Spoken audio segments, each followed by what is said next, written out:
ಕಸ್ತೂರ್ಬಾ ಆಸ್ಪತ್ರೆ ಮಣಿಪಾಲ ಗೃಹ ಆರೈಕೆ ಸೇವೆಯನ್ನ ಆರಂಭಿಸಿದೆ.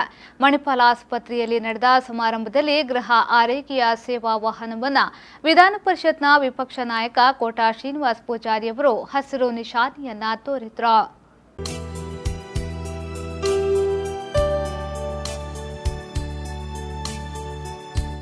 ಈ ಸಂದರ್ಭ ಮಾತನಾಡಿದ ಅವರು, ದೇಶದಲ್ಲೇ ಆರೋಗ್ಯ ಕ್ಷೇತ್ರ, ಆಸ್ಪತ್ರೆಯ ಕ್ಷೇತ್ರದಲ್ಲಿ ಉತ್ತಮ ಆರೋಗ್ಯಗಳ ಪೈಕಿ ಮಣಿಪಾಲ್ ಆಸ್ಪತ್ರೆಯೂ ಒಂದು. ಈ ಬಗ್ಗೆ ನಾವೆಲ್ಲ ಹೆಮ್ಮೆ ಪಡುವಂತಹದ್ದು. ಹೋಮ್ ಕೇರ್ ಸೇವೆಯ ಮೂಲಕ ವೃದ್ಧರಿಗೆ, ಅಸಹಾಯಕರಿಗೆ ಮನೆಯಲ್ಲೇ ಚಿಕಿತ್ಸೆ ನೀಡಲು ಅನುಕೂಲವಾಗಲಿದೆ. ಕೆಎಂಸಿಯವರ ಕಾರ್ಯ ಶ್ಲಾಘನೀಯವಾದುದು ಎಂದರು.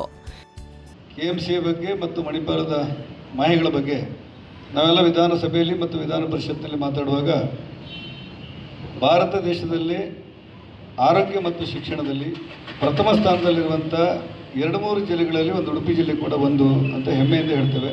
ಹಾಗೆ ಹೇಳುವಾಗ ನಮಗೆ ಪ್ರಥಮವಾಗಿ ನೆನಪಿಗೆ ಬರುವುದು TMA ಪೈ ಅವರು ಮತ್ತು TA ಪೈ ಅವರು. ಈ ಶಿಕ್ಷಣದಲ್ಲಿ ಮತ್ತು ಆರೋಗ್ಯದಲ್ಲಿ ಭಾರತ ದೇಶದಲ್ಲಿ 2-3 ಜಿಲ್ಲೆಗಳಿದ್ರೆ ಅದರಲ್ಲಿ ಉಡುಪಿ ಜಿಲ್ಲೆ ಒಂದು ಅಂತ ಹೇಳುವಾಗ ನಮಗೆ ನೆನಪಿಗೆ ಬರುವಂಥ ಹೆಸರು ಯಾವುದು ಕೇಳಿದ್ರೆ ಅದು TMA ಪೈ ಮತ್ತು TA ಪೈ. ಶಾಸಕ ರಘುಪತಿ ಭಟ್, ಡಾಕ್ಟರ್ ವಿನೋದ್ ಭಟ್ ಮತ್ತು ಡಾಕ್ಟರ್ ಪೂರ್ಣಿಮಾ ಬಾಳಿಕಾ ಉಪಸ್ಥಿತರಿದ್ದರು.